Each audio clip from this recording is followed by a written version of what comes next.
Hello, my amazing English learners. Today, I've got something delicious for you. Not just food, but real English you can actually use the next time you're at a restaurant or coffee shop. Have you ever stood in line knowing exactly what you want, but freezing the moment it's your turn to speak? You've got the words in your head, but somehow they don't come out. Or maybe they do, but they don't sound natural. Don't worry, you're not alone. And that's exactly why I made this episode for you. In this podcast, we're going to train your real life English skills, the kind you actually need. I'll show you exactly how to order food like a native speaker, what to say, how to say it, and how to sound confident even if you're still learning. We'll walk through scenes in a cafe, a restaurant, a fast food drive-through, and more. You're not just going to listen to English today, you're going to live it. So relax, open your ears, and let's begin your fluency journey one bite at a time. But before we jump in, type "I'm ready" in the comments if you're serious about sounding like a native when you order food. Let's make this your most confident English speaking moment yet. When you think about it, ordering food is one of the most common situations where you'll use English in real life, whether you're traveling, living in an English speaking country, or just visiting a local international restaurant. These skills will serve you every single day. The beauty of learning English through food ordering is that it's practical, immediate, and gives you instant feedback. You order, you get what you want, or you learn to adjust and try again. Many English learners spend years studying grammar and vocabulary, but when it comes to real-world situations like ordering food, they panic. This happens because textbook English and real English are completely different animals.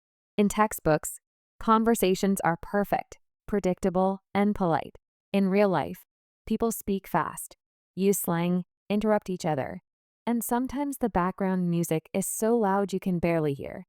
That's why we are going to practice the real stuff today. Part 1. Mastering the opening. How to start your order naturally. Let's begin with the moment you walk into a cafe or restaurant. What do you say first? Most learners freeze here, but it's actually very simple. The go-to phrase is, "Hi, I'd like." For example, "Hi, I'd like a coffee, please." You can also say, "Can I get a?" "Could I have a?" "I'll take a." Or, "I'm going to go with the," which is more casual. Let's look at how natives sound. "Hi, could I get a black coffee and a chocolate croissant, please?" "Hey there, I'll have the turkey sandwich with no mayo." Notice the rhythm. It's calm, polite, and smooth. Also, never forget add "please" at the end. Make eye contact and smile. It helps with clarity and friendliness. If it's a busy place, a short "hi, just one coffee to go, thanks" works perfectly. You don't need fancy words. You need clarity, tone, and flow. The key to a great opening is confidence. Even if you're nervous inside, practice these phrases at home until they roll off your tongue naturally. Stand in front of a mirror and pretend you're ordering. This might feel silly, but it works. Your muscle memory will kick in when you're in the real situation, and the words will come out automatically. Remember, the person taking your order wants to help you. They're not judging your English. They just want to get your order right so you're happy, and they can move on to the next customer. Most service workers are incredibly patient with non-native speakers because they deal with people from all over the world every day.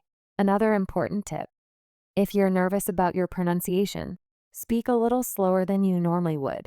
This gives you more control over your words and makes it easier for the other person to understand you. Don't worry about sounding too slow. Clarity is more important than speed. Part 2. Asking for the menu and getting started. Sometimes you walk in and you don't know where to begin. Maybe there's no menu in sight. Here's what you say. "Could I see a menu, please?" "Do you have a menu I can look at?" "Can I take a look at the drinks list?" In some casual places like food trucks or small cafes, people just ask directly, "What do you recommend?" "What's the special today?" "What are your most popular dishes?" And if you're not sure how to pronounce something, how do you say this one? "Could you tell me what's in this dish?" Now, when you're ready to order, "I think I'll go with a chicken wrap and a small lemonade. Could I get the beef tacos combo with guacamole on the side?" Being able to ask naturally before ordering is what separates learners from fluent speakers. It shows you're in control and confident. Don't be embarrassed to ask questions about the menu. Native speakers do this all the time. They ask about ingredients, cooking methods, portion sizes, and recommendations. It's completely normal and shows you're engaged with the experience. Plus, asking questions gives you more opportunities to practice your English in a natural conversation. If you're looking at a menu and feeling overwhelmed, try this technique. Find 3 items that look interesting and ask the server to help you choose between them. I'm trying to decide between the Caesar salad, the mushroom risotto, and the grilled chicken. What would you recommend? This approach makes the interaction more personal and gives you valuable speaking practice. When servers make recommendations, they often explain why they like something. The mushroom risotto is really creamy and has this amazing truffle oil. Or the Caesar salad is huge and perfect if you're really hungry. Listen to these descriptions carefully because they're teaching you how to talk about food in English. Part 3. Ordering at a coffee shop. Sizes, add-ons, and clarity. Coffee shops can be confusing. Sizes change, options change. But here's your foundation. Common drink structures. Can I get a size drink with milk type? Examples. Can I get a medium latte with oat milk, please? I'll have a large iced Americano, no sugar. Can I get a cappuccino extra hot with almond milk?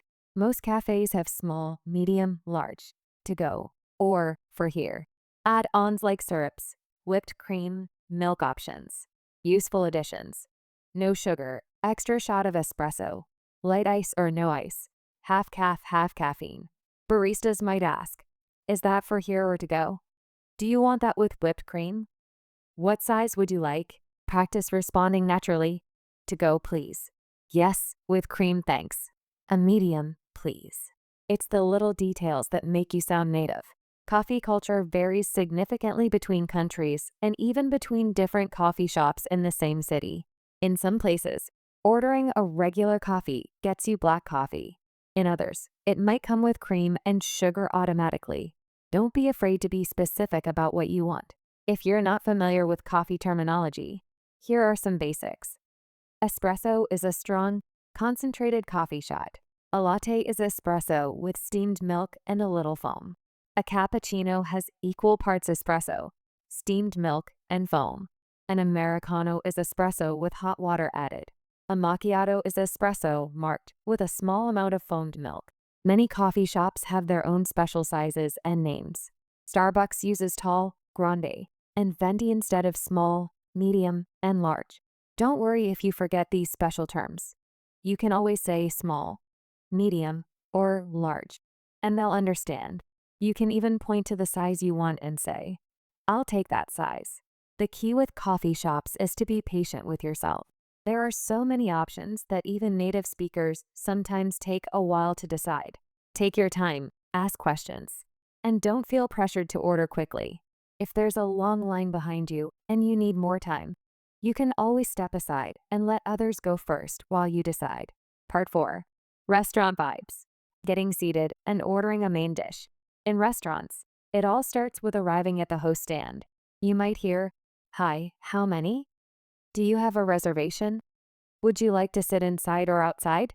You can say, "Just 2 of us. No reservation." Yes, reservation for 7 p.m. under David.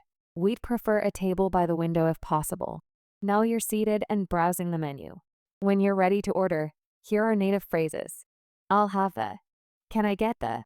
I'm going to try the dish name, please. Examples. I'll have the grilled salmon with roasted vegetables. Can I get the chicken Alfredo, but with extra mushrooms? I'd like the vegetarian lasagna. Does it come with a side salad? Ask about dishes. Is this spicy? What's in the house sauce? Does this come with rice or fries? This is your chance to sound fluent and relaxed. Restaurant dining gives you the most opportunities for extended English conversation. Unlike fast food or coffee shops where interactions are brief, restaurant meals involve multiple conversations with your server throughout the evening. This is perfect for practicing your English skills in a relaxed, friendly environment. When you sit down, your server will usually introduce themselves. Hi, I'm Sarah, and I'll be taking care of you tonight. It's polite to respond with something like, "Nice to meet you, Sarah," or just, "Hi, Sarah, thanks." Servers often start by offering drinks. Can I get you started with something to drink? Or what can I bring you to drink? This is usually when you order water, soft drinks, wine, or beer. If you need time to look at the drink menu, just say, "Could we have a few minutes to look at the drink menu?" Or "Just water for now, thanks." Many restaurants have daily specials that aren't on the regular menu. Your server will usually tell you about these when they first come to your table or when you're ready to order. Listen carefully to these descriptions because they often include cooking methods and ingredients you might not know. Tonight we have pan-seared duck breast with a cherry gastrique and roasted root vegetables. Don't worry if you don't understand every word. You can always ask, "What's gastrique?" Or "How is the duck prepared?" Servers are usually happy to explain because they want you to order something you'll enjoy. Part 5. Making special requests. No cheese, extra sauce, and more. Let's talk about customizing your order. Want to change something? Use "Can I get it without?" "Could I substitute?" "Is it possible to add?" "Can I have the sauce on the side?" Examples: "Can I get that burger without onions?" "Could I switch the fries for a salad?" "Is it possible to make it gluten-free?" "Can you add avocado to that?" You can also say, "I'm allergic to peanuts. Is this safe?" "I don't eat pork. Are there any other options?" "I'm vegan. Can this be made dairy-free?" If the kitchen says no, that's okay. You tried and you sounded native doing it. Always speak clearly, politely, and with confidence. Making special requests is completely normal in most restaurants, especially in countries like the United States and Canada. However, the flexibility varies depending on the type of restaurant. Fast food places usually have limited ability to customize orders, while full-service restaurants are usually very accommodating. When you have dietary restrictions or allergies, it's important to be clear and specific. Instead of just saying, "I'm vegetarian," you might need to explain, "I don't eat meat, fish, or chicken, but dairy and eggs are fine." Some people think vegetarians eat fish, so being specific helps avoid confusion. If you have severe allergies, you should mention this when you make your reservation and again when you order. Say something like, "I have a severe nut allergy. Can you make sure there are no nuts in my food and that it's prepared safely?" Most restaurants take allergies very seriously and will work with you to ensure your meal is safe. Don't be afraid to ask for modifications that make your meal more enjoyable. If you don't like spicy food, ask, "Can you make that mild?" If you love extra cheese, ask, "Could I get extra cheese on that?" Most restaurants want you to be happy with your meal, so reasonable requests are usually no problem. Sometimes the kitchen can't accommodate your request due to how the food is prepared.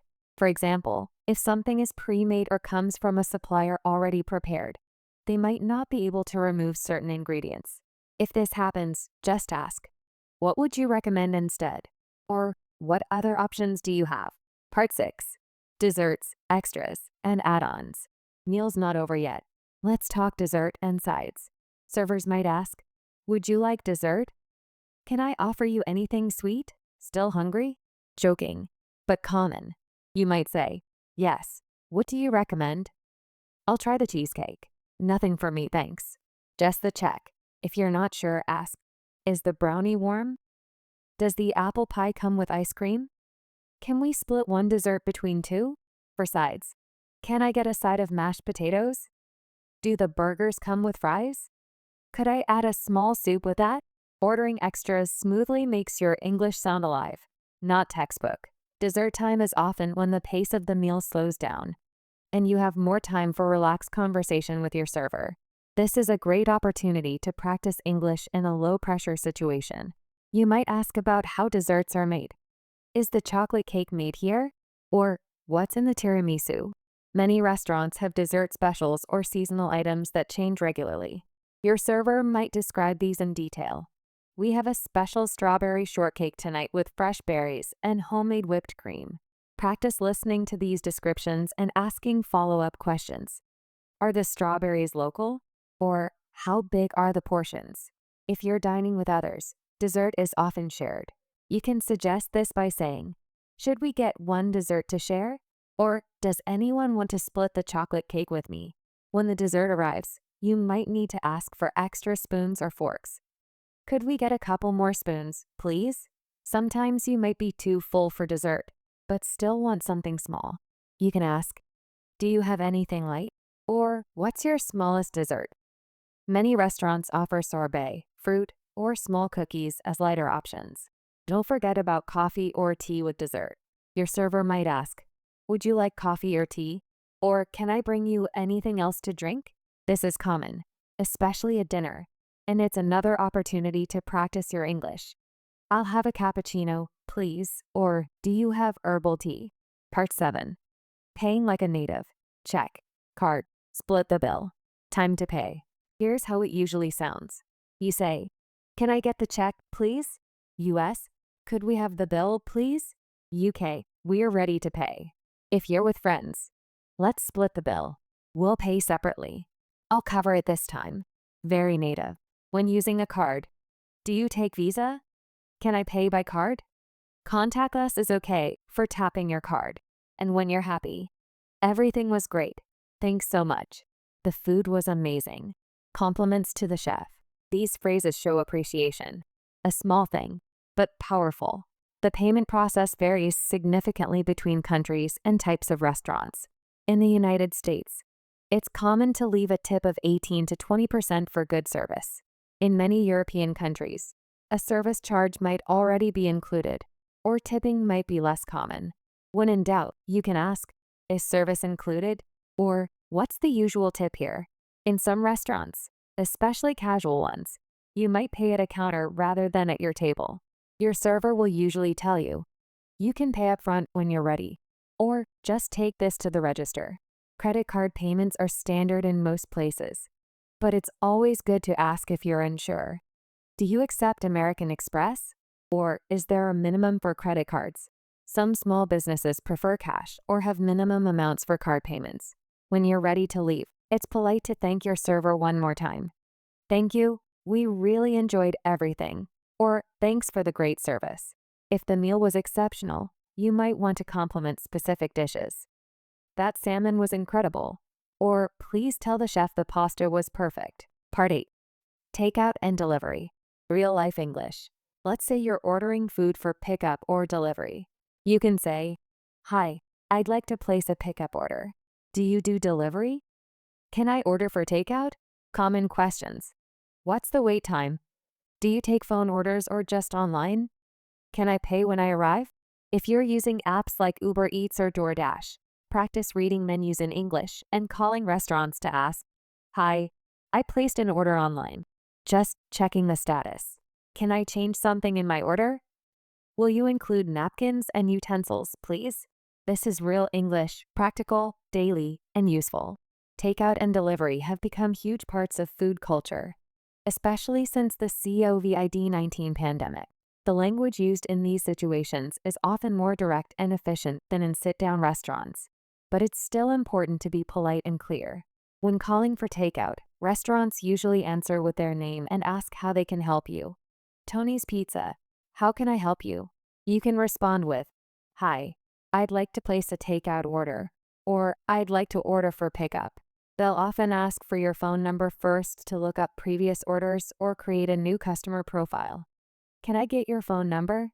After you give your number, they might say, "Is this your first time ordering?" Or, "I see you've ordered before." When describing your order over the phone, speak clearly and don't rush. If the person taking your order needs to repeat something back to you, that's normal. "So that's one large pepperoni pizza and a Caesar salad, right?" Always confirm if the order sounds correct. "Yes, that's right." Or, "Actually, could we make that a medium pizza instead?" Timing questions are important for pickup orders. "When would you like to pick this up?" Or, "How soon do you need this?" You can respond with, "As soon as possible," or "In about 30 minutes," or "Is 6:30 okay?" For delivery, you'll need to provide your address clearly. Have it written down if you're not confident saying it over the phone. They might ask for landmarks or additional directions. Is there a buzzer? Or should the driver call when they arrive? Part 9. Fast food phrases. Quick, clear, and confident. At fast food spots, speed matters. Be clear and confident. Here's how it flows. "Hi, can I get a number 3 with a Coke? Medium or large?"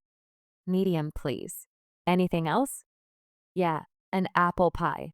For here or to go? To go, please. Other fast phrases. Can I get that without pickles? Extra ketchup, please. Do you have any deals today?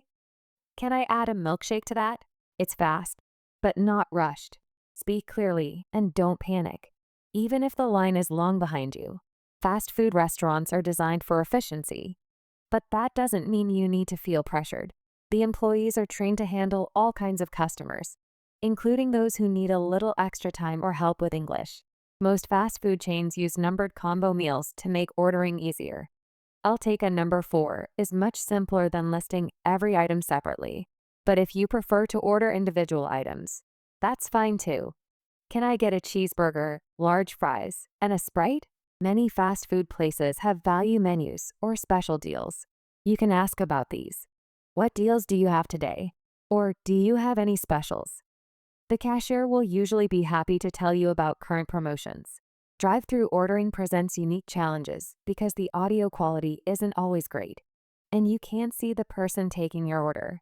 Speak a little louder and more clearly than usual. If you can't understand something they said, it's okay to ask, "Could you repeat that?" Or, "I didn't catch that." Don't forget that you can see the menu board while you're in the drive-through line. Use this time to decide what you want so you're ready when you reach the ordering window.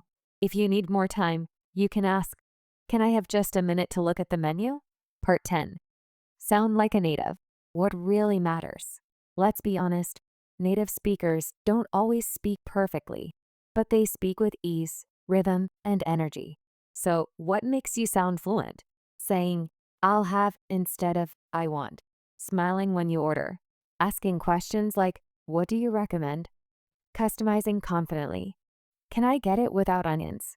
Saying thank you with heart. "Thanks so much. That was amazing." Fluency is not about big words.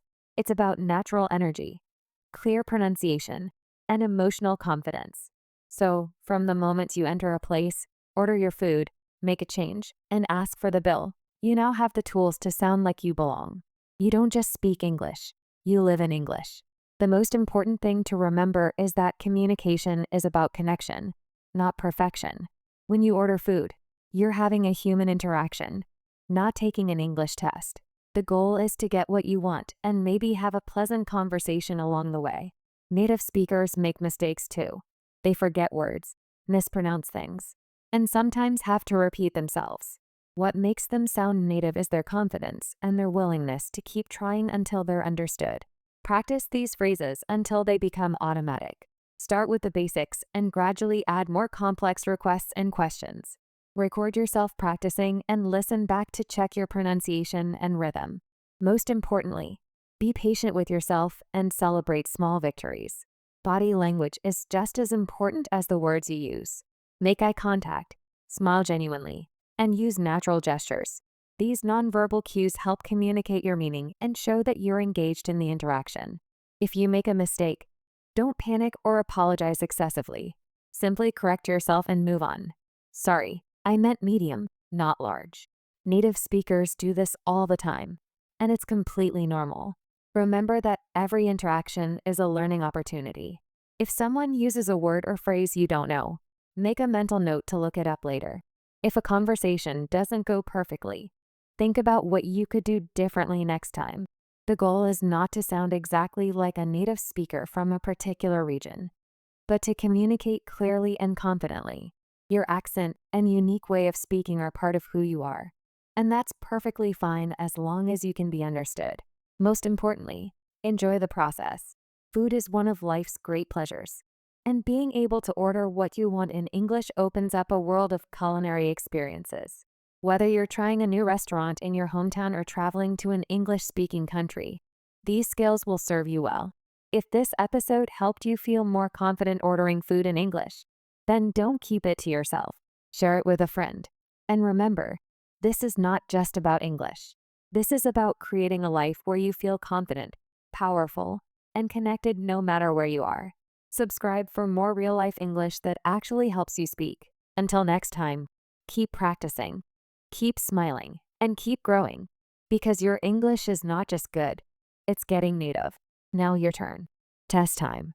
Imagine you walk into a coffee shop. What would you say to order a medium latte with oat milk to go? Write your answer in the comments. I'll be checking to see who's really learning like a native.